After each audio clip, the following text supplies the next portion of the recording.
Very good morning, student. Today we are going to start nucleophilic substitution reaction types. कल हमने nucleophilic substitution reaction किया था. आज हम इसके टाइप्स करेंगे न्यूक्लियोफिलिक सब्स्टिट्यूशन रिएक्शंस के. तो यानी कि हमारे पास आज है types of nucleophilic substitution reaction. देखिए student, types of nucleophilic substitution में हम सबसे पहले बात करेंगे यूनिमॉलिक्यूलर. किसके बारे में बात करेंगे? यूनिमॉलिक्यूलर. ठीक है, unimolecular substitution reaction. Unimolecular nucleophilic substitution reaction. इसको स्टूडेंट SN1 मैकेनिज्म भी कहते हैं. क्या कहते हैं? SN1. ठीक है, इसको हम कैसे लिख सकते हैं? SN1 mechanism. ठीक है स्टूडेंट, क्या कह सकते हैं हम इसको? SN1 मैकेनिज्म भी कह सकते हैं. तो देखिए न्यूक्लियोफिलिक सब्स्टिट्यूशन में क्या होगा, ये रिएक्शन 2 स्टेप में होती है. ठीक है, कितने स्टेप में होती है? 2 स्टेप में होती है. देखिए स्टूडेंट्स, अगर हम फर्स्ट स्टेप की बात करते हैं तो स्टेप फर्स्ट हमारे पास होता है रेट डिटरमाइनिंग स्टेप. क्या होता है? रेट डिटरमाइनिंग स्टेप, यानी कि जो रेट को डिटरमाइन करता है. ठीक है, किस रेट पर रिएक्शन प्रोसीड होती है. तो स्टूडेंट सबसे फर्स्ट में जो हमारे पास रिएक्शन प्रोसीड होती है वो स्लो होती है. क्या होती है? स्लो होती है. यानी कि अगर आप बात करें यहाँ पर R और X, ठीक है, इसमें क्या होगा कि यहाँ से जो हैलोजन है वो रिमूव हो जाएगा. क्या हो जाएगा? R अलग हो जाएगा और हैलोजन जो है वो क्या हो जाएगा? सेपरेट हो जाएगा. तो यानी कि इसमें जो रिएक्शन होगी वो क्या होगी? फर्स्ट में जो है हमारे पास एल्काइल ग्रुप अलग हो गया और हैलोजन ग्रुप अलग हो गया. ठीक है, उसके बाद क्या होगा? जब ये अलग हो जाएगा तो इसका सबसे पहले हैलोजन को रिमूव करना है. फिर इसके बाद ऊपर जो है न्यूक्लियोफाइल यहाँ पर अटैक करेगा. ठीक है, क्या करेगा? न्यूक्लियोफाइल जो है यहाँ पर अटैक करेगा. यानी कि अब ये सेपरेट हो गया तो सेकंड स्टेप में, स्टेप सेकंड, ठीक है, क्या होगा? स्टेप सेकंड में अब यहाँ पर ये क्या होगा? रैपिड होगा, फास्ट स्टेप होगा. ठीक है, तो यहाँ पर जो न्यूक्लियोफाइल आएगा वो सीधा इसके ऊपर अटैक करेगा. यानी कि यहाँ पर OH माइनस आयन जो है दैट इज अ न्यूक्लियोफाइल. क्या है? न्यूक्लियोफाइल. तो न्यूक्लियोफाइल जो है इसके साथ सीधा अटैच हो जाएगा R के साथ. समझ में आया स्टूडेंट? फर्स्ट रिएक्शन हमारे पास क्या होती है? स्लो. और सेकंड जो रिएक्शन होती है उसे हम क्या कहते हैं? रैपिड. यानी कि ये फास्ट स्टेप होता है. ठीक है, इसमें जो कार्बोकैटायन और जो इंटरमीडिएट है, अब यहाँ पर जो R है उसके ऊपर पॉजिटिव चार्ज होगा. यहाँ पर किसके बीच में इंटरेक्शन होगी? Interaction between carbocation and nucleophile. ठीक है, कार्बोकैटायन और न्यूक्लियोफाइल के बीच में इंटरेक्शन होगी. तो वहां पर ये क्या हो जाएगा? R के साथ जो न्यूक्लियोफाइल है वो सब्स्टिट्यूट हो जाएगा. तो स्टूडेंट इसको हम क्या कहते हैं? SN1 मैकेनिज्म कहते हैं. समझ में आया सबको?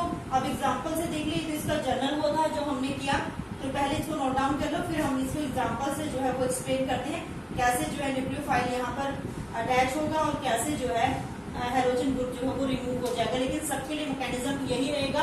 R यहाँ पर कुछ भी हो सकता है, एल्काइल ग्रुप हो सकता है, कुछ भी हो सकता है. ठीक है स्टूडेंट, तो इसको नोट डाउन कर ले जल्दी से. एग्जाम्पल के साथ हम इसको करते हैं. ये स्टूडेंट एग्जाम्पल देखिए. जैसे आपके पास यहाँ पर है टर्शरी ब्यूटाइल ब्रोमाइड. ठीक है, तो स्टेप फर्स्ट में क्या होगा? ये स्टेप फर्स्ट है जिसको हम रेट डिटरमाइनिंग स्टेप कहते हैं. Rate determining step. ठीक है, बहुत स्लो स्टेप है ये. तो यानी कि यहाँ पर क्या हो जाएगा? स्लो स्टेप है तो यानी कि इसमें से ये रिमूव हो जाएगा. ठीक है, कौन? ब्रोमीन ग्रुप जो है यहाँ से रिमूव हो जाएगा Br और यहाँ पर पॉजिटिव चार्ज आ जाएगा. क्योंकि कार्बोकैटायन 4 बॉन्ड बना सकता है. जब इसने अपना बॉन्ड सेपरेट आउट किया, इसको अलग किया, तो ये पॉजिटिव चार्ज हो गया. सेकेंड स्टेप में क्या होगा? Interaction between nucleophile and carbocation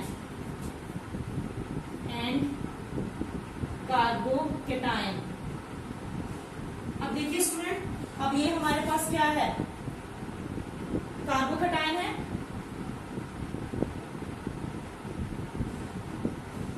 यहां पर न्यूक्लियोफाइल इसके साथ ऐड हो जाएगा। ठीक है, न्यूक्लियोफाइल कहां पर सब्स्टिट्यूट हो जाएगा, यहां पर सब्स्टिट्यूट हो जाएगा और ये फॉर्मेशन करेगा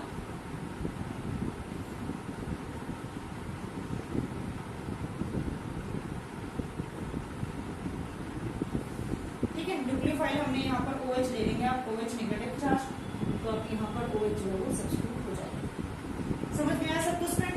तो यहाँ पर आपके पास SN1 मैकेनिज्म के नाम से आता है, तो आप जो है इसको अच्छे से कर लेंगे। और फ्रेंड एक पहले इसको नोट डाउन कर लें, उसके बाद हमारे पास कुछ कंसेप्ट है इसमें।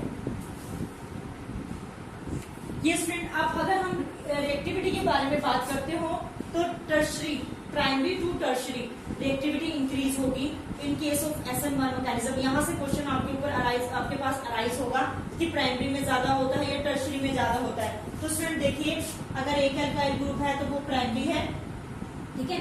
उसके बाद अगर दो एल्काइल ग्रुप हैं, ठीक है, जैसे ये आपके पास CH2 है, इसके साथ यहाँ पर लगा हुआ है, ठीक है, तो ये हमारे पास क्या है, ये तो यहाँ से हमारे पास शुरू हो जाएगा, तो ये आपके पास क्या होगा, प्राइमरी, ठीक है। फिर ये यहाँ पर क्या होगा, दो ग्रुप लगे होंगे, CH2 CH3 CH3, ठीक है, और यहाँ पर क्या होगा, एक H लगा होगा और एक X लगा होगा, तो ये क्या है, सेकेंडरी। उसके बाद टर्शरी में तीन एल्काइल ग्रुप लगे होंगे, CH3 CH3 और CH3, और यहाँ पर हेलोजन ग्रुप लगा होगा। तो यानी कि जो रिएक्टिविटी होगी वो इंक्रीज होगी प्राइमरी टू टर्शरी। तो आप यहाँ पर लिखेंगे रिएक्टिविटी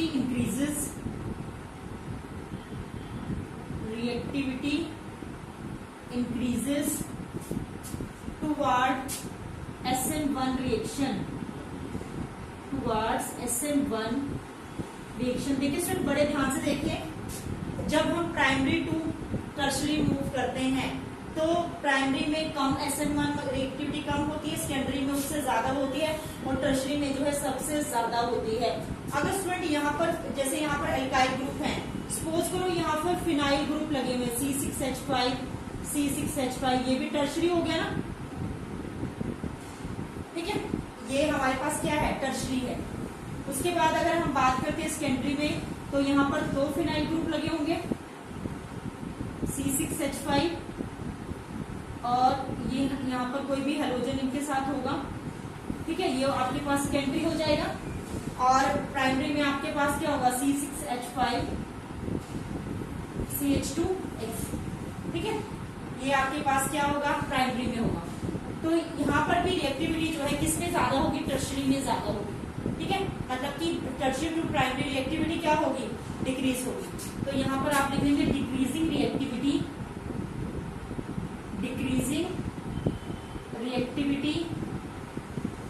टुवर्ड्स SN1 मैकेनिज्म। समझ में आया स्टूडेंट सबको? क्या किया हमने, primary to tertiary alkyl group, अगर फिनाइल ग्रुप भी लगा हुआ है तो भी प्राइमरी टू टर्शरी ही रिएक्टिविटी क्या होगी, इंक्रीज होगी, ठीक है, और टर्शरी टू प्राइमरी जो है वो क्या होगी, डिक्रीज होगी। समझ में आ गया स्टूडेंट? तो ये तो था हमारे पास जो हम एलिफेटिक या ये फिनाइल ग्रुप यहाँ पर लगे हुए हैं। अगर बेंजीन के केस में है तो एक बार बेंजीन के केस में भी देख लेंगे, इसको नोट डाउन कर। ये स्टूडेंट नेक्स्ट देखिए, अगर आपके पास बेंजाइल हैलाइड है, यानी कि CH2X, ठीक है स्टूडेंट, उसके बाद एलाइल हैलाइड, ठीक है, benzyl halide, allyl halide, tertiary halide, secondary halide, primary halide,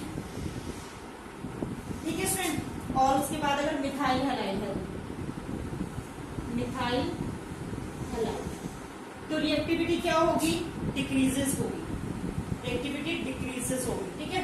reactivity decreases toward the reactivity decreases towards SN1 mechanism, ठीक है। रिएक्टिविटी क्या हो जाएगी, डिक्रीज हो जाएगी SN1 मैकेनिज्म के अकॉर्डिंग। समझ में आया स्टूडेंट, सबको क्लियर हो गया। तो यानी कि बेंजाइल हैलाइड में ज्यादा होगी, फिर एलाइल में, फिर टर्शरी में, फिर सेकेंडरी में, फिर प्राइमरी में और फिर मिथाइल हैलाइड में होगी, ठीक है स्टूडेंट। तो ये हमारे पास था SN1 मैकेनिज्म। अब हम बात करेंगे सेकेंड मैकेनिज्म की, जिसको हम कहते हैं by molecular nucleophilic substitution reaction. क्या कहेंगे, बाई मॉलिक्यूलर SN2 मैकेनिज्म जो है हम उसको कहेंगे। तो इसको नोट डाउन कर लें, उसके बाद हम नेक्स्ट करते हैं। नेक्स्ट हमारे पास आता है सेकेंड बाई मॉलिक्यूलर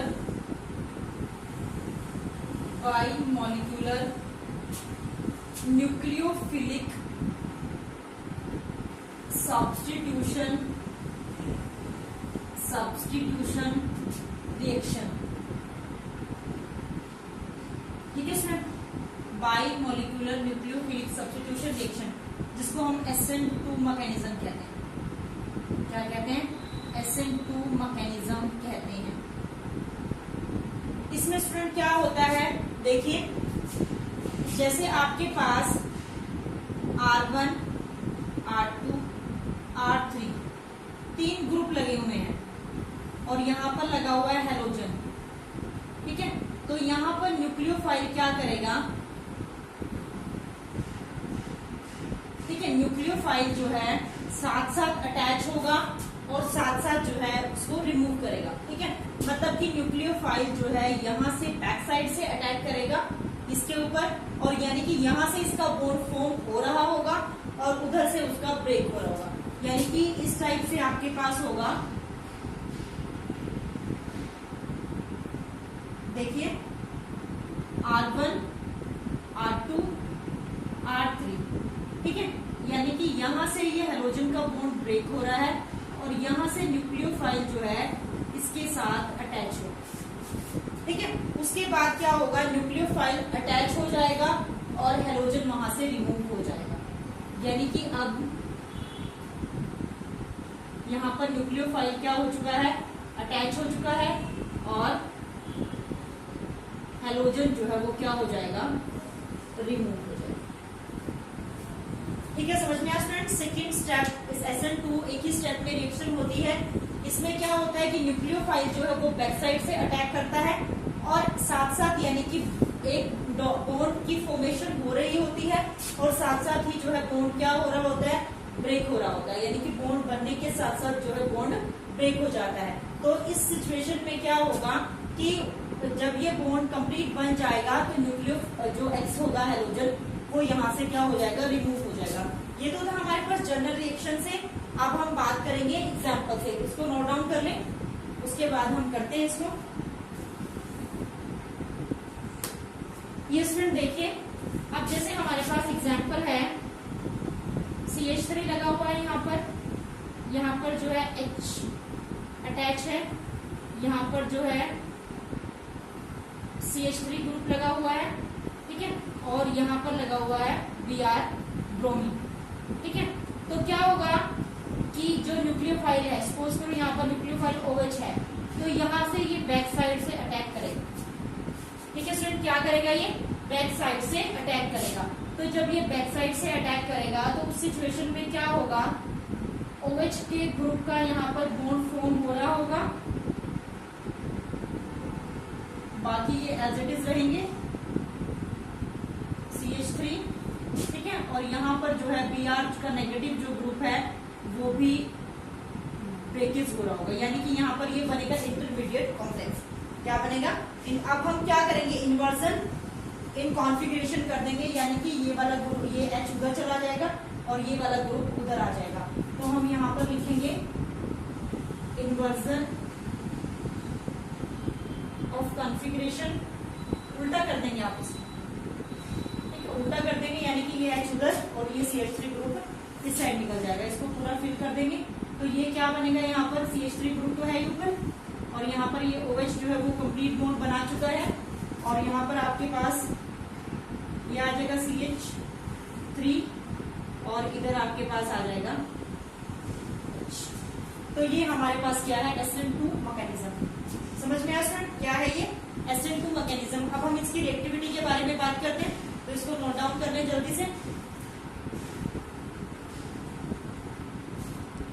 अब से ध्यान से देखेंगे इन SN2 mechanism, SN2 mechanism reactivity decrease होती है प्राइमरी टू टर्शरी, यानी कि प्राइमरी में सबसे ज्यादा रिएक्टिविटी होती है।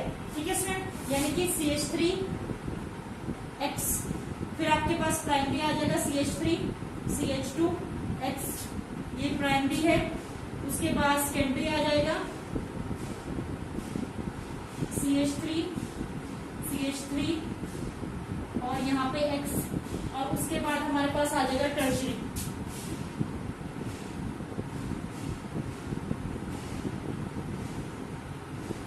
ठीक है, क्या आ जाएगा, टर्शरी।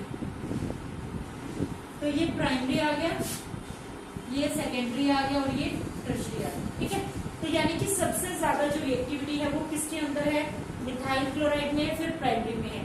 तो यानी कि decreasing reactivity decreasing decreases towards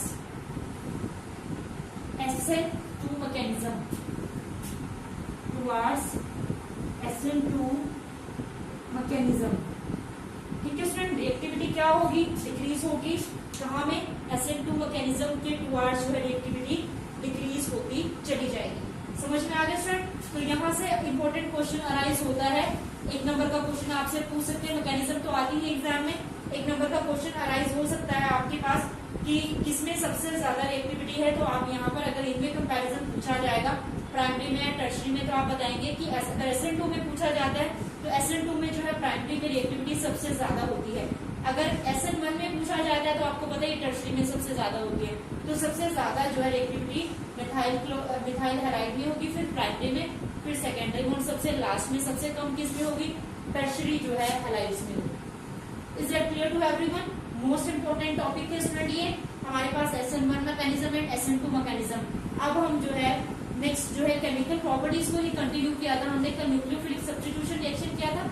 अब हम आगे जो है केमिकल प्रॉपर्टीज को ही कंटिन्यू करते हैं, उसमें से हमारे पास 1-2 केमिकल प्रॉपर्टी जो है वो रहती है। ठीक है, इसको नोट डाउन कर लें, उसके बाद आगे बढ़ते हैं।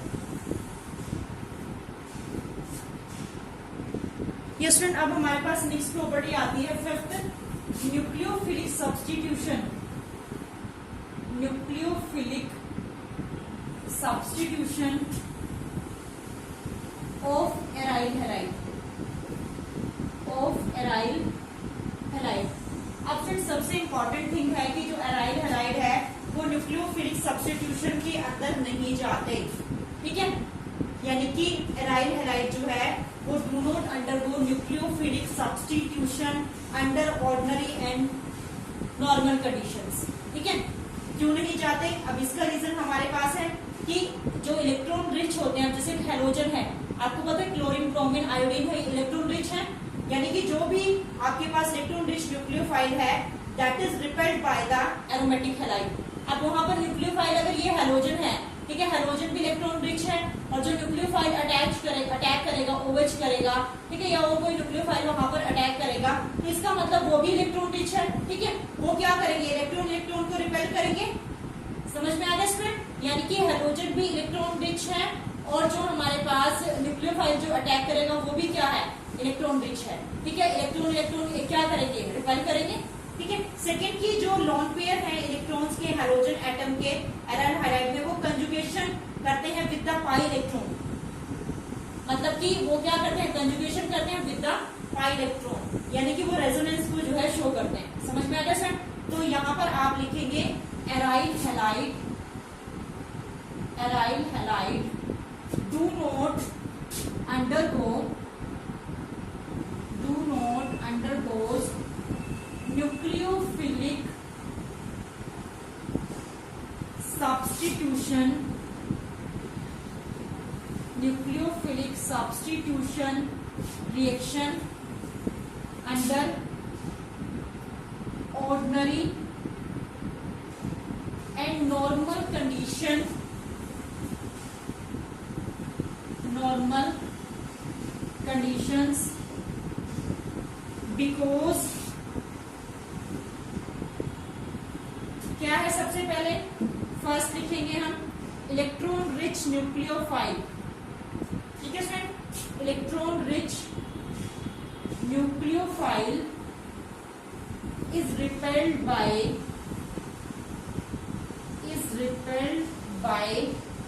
aromatic halides,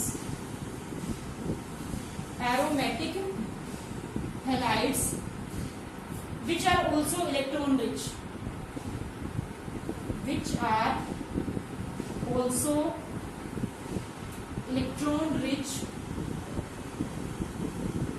ठीक है, which are also electron rich by themselves, यानी कि वो भी इलेक्ट्रॉन रिच है, न्यूक्लियोफाइल भी, और ये भी हैलोजन भी क्या है, इलेक्ट्रॉन जो है रिच है, ठीक है। सेकंड यहाँ पर क्या होगा स्टूडेंट कि सेकंड जो ये है lone pair of electron of halogen, the lone pair of electrons of halogen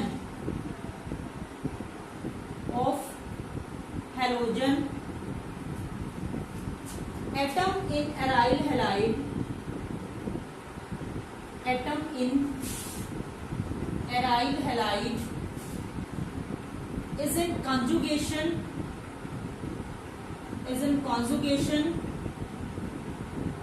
with pi electron of ring,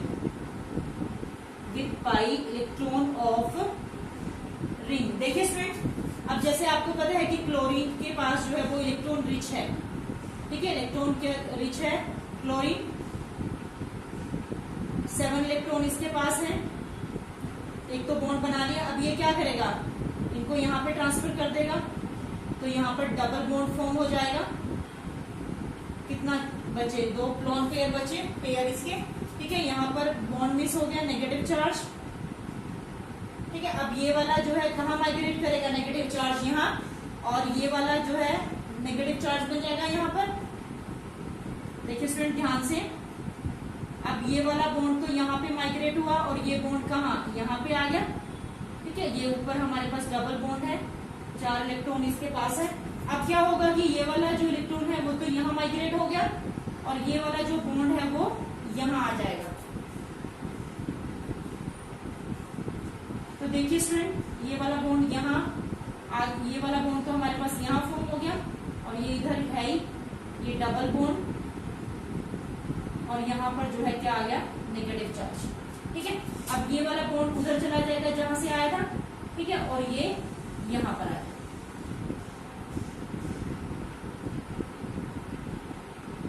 इसको रेजोनेंस कहते हैं, फिर क्या कहते हैं स्टूडेंट, रेजोनेंस कहते हैं। 11th में भी हमने की थी, ध्यान से देखेंगे दोबारा। देखिए जो हमारे पास ये है, क्लोरीन के पास 7 इलेक्ट्रॉन है, जिसमें से एक बॉन्ड बच चुका है, 6 बचे इसके पास इलेक्ट्रॉन, तो ये वाला इलेक्ट्रॉन यहाँ माइग्रेट हो गया, डबल बॉन्ड। अब कार्बन 4 बॉन्ड से ज्यादा तो बना नहीं सकता, तो उस टाइम पर ये वाला बॉन्ड नेगेटिव चार्ज बन गया यहाँ पर, ठीक है। उसके बाद ये यहाँ पर मूव करेगा, ये बना दिया, और ये वाला यहाँ पर नेगेटिव चार्ज बन गया, ठीक है। उसके बाद हमने क्या किया कि इसको तो बॉन्ड को यहाँ पे मूव करा दिया, और ये वाला बॉन्ड जो है वो नेगेटिव चार्ज बन गया। उसके बाद ये वापस दे दिए यहाँ पे बॉन्ड फॉर्म हो गया, और जो यहाँ का डबल बॉन्ड के 2 इलेक्ट्रॉन थे वो वापस हमने क्लोरीन के पास भेज दिए। तो स्टूडेंट ये न्यूक्लियोफिलिक सब्स्टिट्यूशन है एराइल हैलाइड का, जो नहीं करते, इसका रीजन मैंने आपको प्रॉपरली बता दिया। आई होप आपको अच्छे से समझ में आ गया होगा। अब हमारे पास स्टूडेंट लास्ट केमिकल प्रॉपर्टी रहती है एलिमिनेशन रिएक्शन, उसको हम अभी कर लेते हैं। एलिमिनेशन रिएक्शन को इसको नोट डाउन कर लें जल्दी से। ये स्टूडेंट नेक्स्ट हमारे पास 6 है, एलिमिनेशन रिएक्शन और डिहाइड्रोजिनेशन रिएक्शन, ठीक है। क्या करेंगे हम, डिहाइड्रोहेलोजिनेशन रिएक्शन, डिहाइड्रोहेलोजिनेशन रिएक्शन। देखिए स्टूडेंट, अब जैसे हमारे पास एग्जांपल है यहाँ पर CH3 और यहाँ पर हमारे पास है, ठीक है, ये हमारे पास है। अब ये कहते हैं कि अगर एल्कोहलिक KOH, ठीक है, एल्कोहलिक KOH में क्या होगा कि यहां से जो है हेलोजन रिमूव हो जाएगा और ये किस में चेंज होगा, डबल बॉन्ड में, यानी कि H यहां से रिमूव होगा और X यहां से रिमूव होगा, तो ये क्या बन जाएगा, CH2 double bond CH2 plus में HX, यानी कि यहाँ पर आपके पास क्या फॉर्म हो गया, इथीन बन गया। क्या फॉर्म हो गया स्टूडेंट, इथीन बन गया, ठीक है। अगर सपोज करो हमारे पास ये है CH3 CH3 Br ग्रुप यहाँ पर लगा हुआ और CH3, आपने क्या लिया, एल्कोहलिक KOH, क्या लिया आपने, KOH यहाँ पर एल्कोहलिक आपने लिया है, ठीक है, क्या लिया आपने, एल्कोहलिक जो है KOH यहाँ पर लिया है। तो उस सिचुएशन में क्या हुआ, जहां पर हेलोजन लगा हुआ है, ठीक है, यहाँ पर जो है सेडजेव रूल जो है वो कहता है कि हाइड्रोजन जो है वहां से रिमूव होगा जिसके पास जो है कम बीटा कार्बन के पास लेसर नंबर ऑफ हाइड्रोजन होंगे, ठीक है, क्या होंगे, लेसर नंबर ऑफ हाइड्रोजन होंगे, तो वहां से रिमूव हो जाएगा, यानी कि जहां पे Br लगा हुआ है इसके और इसके बीच में, ठीक है, ऐसा भी हो सकता है, इनके बीच में भी हो सकता है, लेकिन ब्रोमीन यहाँ से एलिमिनेट करेंगे, तो ब्रोमीन जब एलिमिनेट होगा तो ये ऑलरेडी डबल बॉन्ड, यहाँ से H आप रिमूव कर लेंगे, तो यानी कि CH3 CH3 और यहाँ पे आ गया डबल बॉन्ड और ये आ गया CH2 प्लस में HBr, ठीक है, ये हमने टर्शरी के केस में कर दिया। तो स्टूडेंट जो रिएक्टिविटी है ना हेलो एल्केन्स की, वो एलिमिनेशन में इस टाइप से होता है कि टर्शरी में सबसे ज्यादा होता है, किसमें सबसे ज्यादा होता है, टर्शरी में, तो यानी कि आप यहाँ पर लिख सकते हैं the reactivity of haloalkanes, reactivity of haloalkanes towards elimination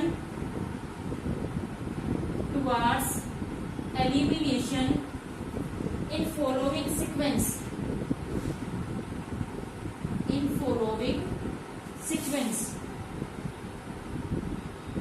देखिए अब टर्शरी हैलाइड सबसे ज्यादा, फिर सेकेंडरी में और फिर स्टूडेंट प्राइमरी, ठीक है, समझ में आ गया। तो ये हमारे पास रिएक्टिविटी का ऑर्डर रहेगा, ठीक है स्टूडेंट, समझ में आ गया। अगर हाँ यहाँ पर हाइड्रोजन चेंज होंगे तो रिएक्टिविटी ऐसे होगी, RI RBr और RCl, कल भी हमने किया था, जितना साइज बड़ा होगा उतना ही बॉन्ड वीकर होंगे, उतना ही उसकी रिएक्टिविटी भी ज्यादा होगी, तो ये रिएक्टिविटी हो जाएगा डिफरेंट हाइड्रोजन के केस में, reactivity order in different hydrogen case. तो स्टूडेंट ये आज हमारी केमिकल प्रॉपर्टी जो है वो खत्म होती है।